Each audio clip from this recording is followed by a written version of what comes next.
I'm Pastor James Jackson. Welcome to Real People, Real Voices. And I'm Pastor Wayne Moore, your co-host. Yeah, always a pleasure to host with you. Happy to be with you. Yeah, it's going to be a great show today. We have some great shows this year so far. So far, the Lord has blessed.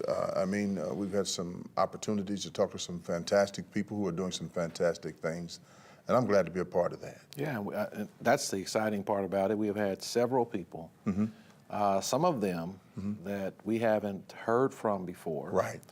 that have shared information with our community. They're doing things in the community that a lot of people don't know about. Don't know about, and I think that's one of the most tragedies, one of the greatest tragedies, to have something that is available that can help a family, a person, or individual, and people don't know anything about it. It's good to be a part of something that we can bring information to people and they can go directly and get to that particular situation and get help. Absolutely. And speaking of community, we want to thank Lee Castle and Crowley, one of our sponsors. Yep, Stewart Mortuary, doing a great job in our community. We pray they will continue to do so. Not only that, Fervent Care Christian Academy. Yeah, where we are molding and shaping young people for the future. that's right. And we really appreciate those of you who join us each week on Sunday nights at 5:30 and on Friday nights as well. Thank you so much for tuning in. You can also go to YouTube and subscribe. You can watch this show when it's over and other shows that you might have missed to get all the information that will help to improve the quality of your life and others. Also go to Real People, Real Voices Facebook page and like us on Facebook. Like us on Facebook. Oh, yeah.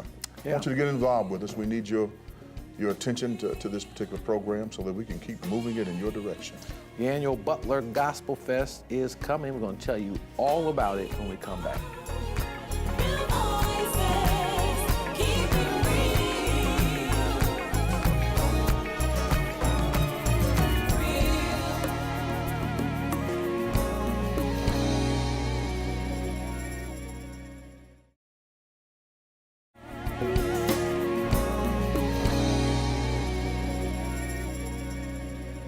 Welcome back to Real People, Real Voices, and we are joined by Ms.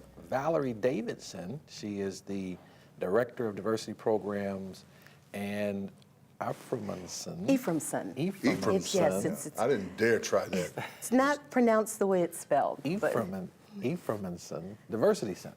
Yes. Thank you for coming. Thank you for having me. You've got a really big event coming up. Yes, we do, and we're very excited about it. It's our 27th annual Butler University Gospel Fest, and it will take place on Saturday, February the 17th at 7 p.m. in Clues Memorial Hall, Butler Arts Center at Butler University. So we're very, very excited. It's been a couple years since we had a Gospel Fest. Our last one was in 2015, and unfortunately we did not have one in 16 or 17 due to some budgeting and scheduling issues, but we're proud that we're going to be able to bring it back in 2018. Yeah, these are big guests. Yes, we're very excited. When we decided that we were going to bring it back, we wanted to do it in a big way. So our headliners will be Pastor Donnie McClurkin. Yeah. Yolanda Adams, who's the Queen of Contemporary Gospel, will be joining us. And then also Dr. Ricky Dillard and New Generation Chorale, or New G. So we're excited. Donnie McClurkin was with us back in 2007. And so it's been about 11 years since he has been part of this event, but we're very excited that he's going to be joining us again.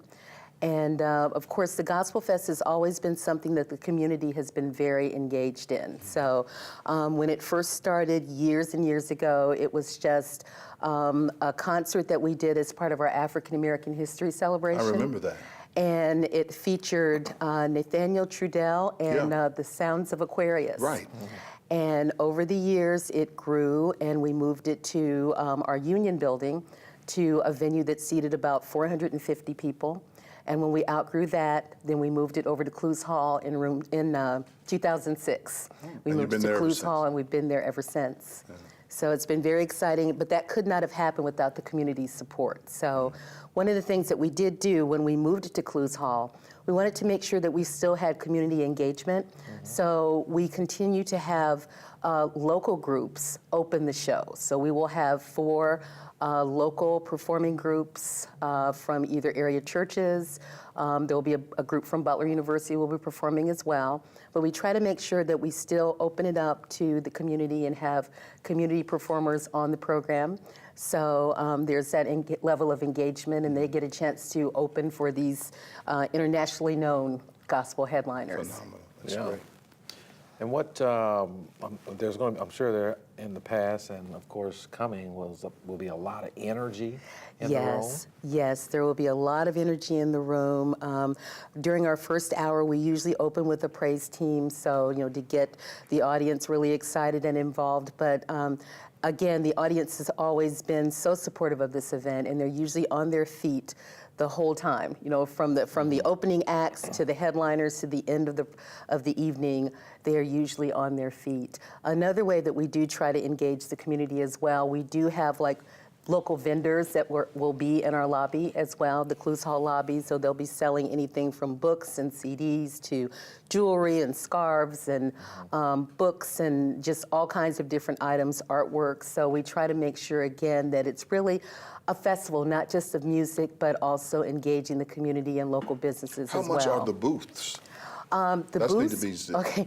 The booths, actually, there's not a charge for the booth space. Now, we arranged that through Clues Memorial Hall. There are, if people are interested in having a vendor booth, they can either contact the Clues Memorial Hall info desk. That number is 317-940-6444, or they can contact the Ephraimson Diversity Center, and that number is 317-940-6570. And then we can give them more information on how they can become a vendor. You don't have a shortage of vendors, though, do you? We usually don't have a shortage Good. of vendors. Just wanted to make sure you got vendors there. Yeah, people have been calling actually ever since the commercials went on the air about announcing the concert this year. So we usually try to keep in touch with our vendors. Some of them are repeat vendors as well, but Right. we usually try to add new ones on. If people contact us and would like to have space, we will fill the lobby with as many as we possibly can. And this one, and I may be prescient to say, but looks like it's going to be sold out. I'm hoping so. I always hope for a sellout, and we've been very, very blessed over the years that since we've moved it to Clues Hall, I think all but one event, that very first event, did not sell out. It was close, but did not sell out. But since that time, every event has been sold out. It's 2,200 seats, I believe. 2,200 seats, and sometimes they sell out a couple weeks in advance, and then other times it might be a couple days before, but we usually have a walk-up crowd that will come the day of. We will try to accommodate everybody that we can seat in the venue. There have been some years where we've had to put signs up, though, on the door that says the Gospel Fest is sold out. So, we welcome everyone. Now, you mentioned that you have some local groups open. Have you selected them, or?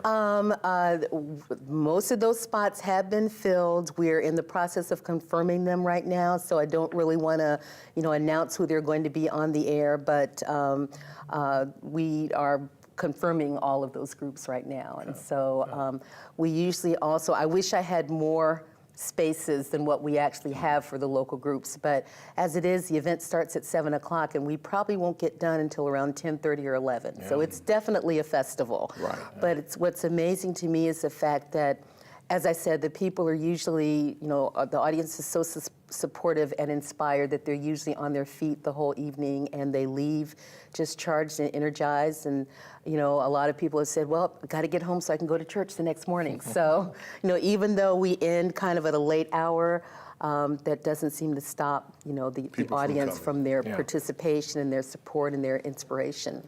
Right. So you have some a lot of partners in this. Yes, Not we by do. yourself?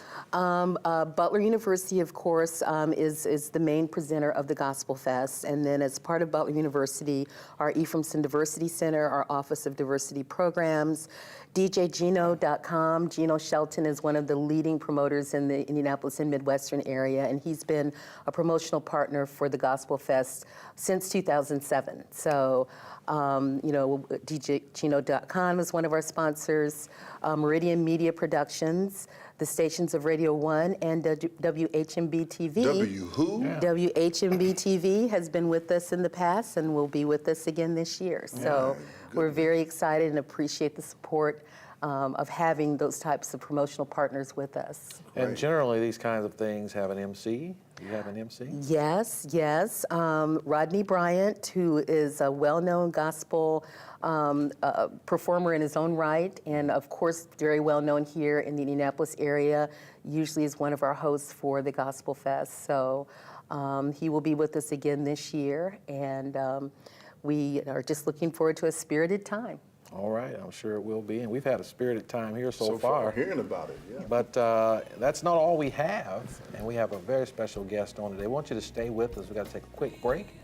But before we do, we want to thank Lee Castle and Crawley And Stewart Mortuary. and the Fervent Care Child Care and Christian Yes, Academy sir. for helping us to stay on the air.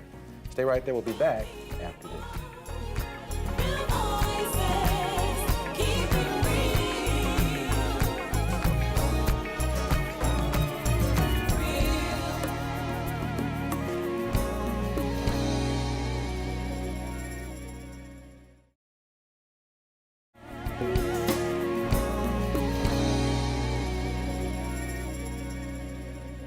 Welcome back. I'm James Jackson, your host, And I'm Pastor Wayne Moore, the co-host of the show. and we're joined by Ms. Valerie Davidson. Thanks again for being here. Thank you for having me. So for some of the folk who have just joined us at home, if you could just share with them, again, the event that's coming up and how they can get there. All right, well, we're very excited. The 27th Annual Butler University Gospel Fest is returning this year on Saturday, February 17th at 7 p.m. It will be at Clues Memorial Hall, Butler Arts Center. Tickets are $50 for adults, $45 for seniors 62 and over, $40 for students with ID, and if you have a group of 10, tickets are $40 for groups of 10 or more. Now, a group could be a community group, it could be a group of friends, it could be a group of students, it could be a family of 10. So if you're interested in purchasing tickets for the Gospel Fest, they can be purchased at the Clues Memorial Hall box office or any Ticketmaster location. The Clues Hall box office is open Monday through Friday from 10 a.m. until 5 p.m. and Saturdays from 10 a.m. until 2 p.m. If you're interested in group tickets, you can either go to the Clues Hall box office or you can call 317-940-6444, which is the Clues Hall box office line, and say that you're interested in group tickets, and they will take care of you from there. Group tickets cannot be purchased at Ticketmaster, though, so you have to do that through the Clues Memorial Hall box office. And can the tickets be purchased online as well? Tickets can be purchased online through any Ticketmaster location. Again, group tickets, though, cannot be purchased online. Those have to be purchased through the Clues Hall box office. All right, so talk to us about your responsibility there at Butler with regard to the diversity. Okay, all right. I am Director of Diversity Programs in the Ephraimson Diversity Center. I have been in this position now for 31 years. Wow. So I started at Butler about 8 months out of undergraduate school, and Butler was really in its infancy at the time in terms of trying to build diversity within their campus community. Butler, of course, as you know, is a private, predominantly white institution founded in 1855 on the near north side of Butler University. And at the time, the position that I started in was a part-time coordinator of minority student affairs position, and my responsibilities were to work with the very small population of students of color on campus, provide support services and advising for them, and then also advise the Black Student Union, which was the only diversity student organization on campus at the time. The position has morphed over the years, and it became a full-time director position in 1989, and so I did begin to work there on a full-time basis in 1989. And didn't plan to stay there 31 years, but I really welcomed the opportunity and the challenge of building a diversity program for the institution. And I was given the autonomy and the latitude to be able to do that, because it was almost like starting with a blank slate, because there really wasn't a lot of diversity on campus at the time, and there were no support services at the time. So I was pretty much given the latitude to build that over the years, and I'm pleased with what we've been able to accomplish. Butler is, of course, a predominantly white institution, and so there are certain, I think, inherent issues that PWIs have across the country, whether they're a private PWI or a public PWI. There are certain challenges and issues that I think PWIs will always have to address. And one is making sure that your campus climate is one in which students of color, students from diverse underrepresented populations can feel comfortable, can thrive and succeed within that environment, can be within an equitable environment in which they can achieve and accomplish and live comfortably. Those institutions are always faced with issues of diversity in terms of making sure that we're creating opportunities for students from all backgrounds to come together and to really feel comfortable living and working and studying together and being part of a living, learning community. So those are issues that we constantly have to address. Recruitment and retention of students from diverse, underrepresented backgrounds are issues that I think all PWIs will continue to grapple with. And of course, Butler is no different in that that is an issue of concern for us that we constantly have to continue to address.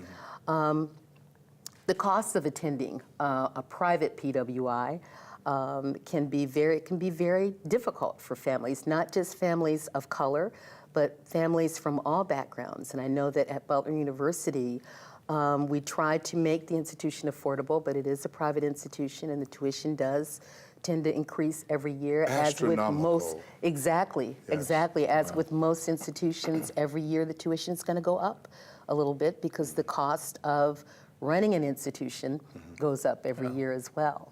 So we try to meet 100% of a student's demonstrated financial need through a variety of different sources, either grants, loans, scholarship dollars. But at least 95% of our population at Butler University is receiving some sort of financial assistance. So 95%? It's not 95%. So it's not just an issue that impacts students of color, students from diverse underrepresented backgrounds, but affordability is certainly going to impact diverse students from underrepresented backgrounds in a disproportionate way. More often it will hit them a little harder than maybe students from majority backgrounds. That's amazing. Yeah. 95%? Yes. At Butler? Yeah. Some type of financial aid? Some type of financial aid, yes. So when it comes to diversity, It's pretty costly. I mean, it's a private institution, so we don't receive the kind of state funding that the state-funded schools get, like the IUs, Purdue's, the state institutions. They receive funding from the state of Indiana, from taxpayer dollars. But Butler University and other private institutions similar to Butler do not receive those types of state funds. So, schools have endowments. We have an endowment. And so a lot of that, private institutions have to rely on their endowments and then, fundraising efforts to, keep things moving. And then also the tuition rates tend to be a little higher at those private institutions because of the fact that there isn't that state-funded support that the larger state-funded schools receive. when it comes to diversity, we certainly will be praying that you would continue on for as long as you're there to make it happen. Well, thank you very much. Keep bringing those artists to us. Yeah. Well, we will do our best. We will do our best, and thank you so much for your support and for this opportunity to come and talk with you today. You're welcome. Thank you. And thank you for watching. We still have the rundown. We'll be back in a bit.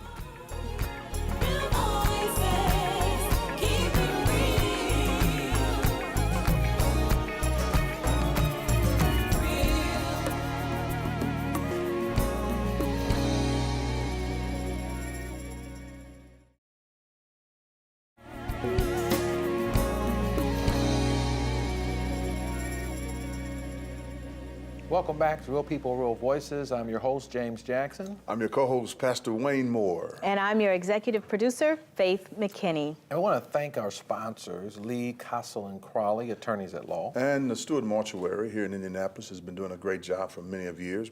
If you need them, they can help you. They can help you, just like the Fervent Care Christian Academy can. Yeah, Christian, clean, caring. And let me say this, if you are interested in becoming a sponsor of Real People, Real Voices, we'd love to have you. We'd make sure people know where you're located and what type of service you give the community. Go to our YouTube channel and become a subscriber. You can watch this show when it's over, and you can also watch other shows that you might have missed. Check us out on Facebook, Real People, Real Voices, and like us while you're there. You know, Faith, we had a great guest on today, talk about the Gospel Fest. It's going to be huge this year. And then also talking about diversity over at Butler. Yeah, Butler has always been a supporter of and promoter of diversity, especially here in Indianapolis. You know, they've always brought in great speakers, actors, and you know, great opportunities for the community to see people and to celebrate diversity and to you know, incorporate what they're learning in their everyday lives. Yeah. It's a great institution as well. It really Private is. institution. It's doing a lot of great things in the city of Indianapolis.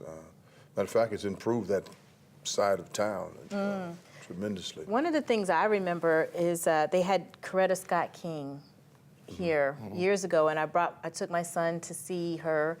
It was her last time here in Indianapolis, and one of the things I remember, or it was a great memory to give to my son, and Butler provided that. So I'm really grateful for those opportunities. Yeah, Ms. Davison talked about if you're going to get an opportunity there, you know, Dr. Moore, 90+%, 95% of the students are on financial aid. Wow. Isn't that something? Yeah, Yeah. 95. That's a good thing if they're getting aid and not having to borrow money. Hopefully Absolutely. they're not having to pay all that Well, back. you know, aid is also consisted in loans as well. Yeah. That's aid too now. Yeah. Yeah, but we hope it's not to that extreme. Yeah. So thanks again for joining us. You can watch this show on Sunday nights at 5:30. On Friday nights, you can also check this show out as well. Please don't miss it. If you do, you can go to our YouTube channel, become a subscriber, and watch the show, this one over again or others that you might have missed. We'll see you next time on Real People, Real Voices.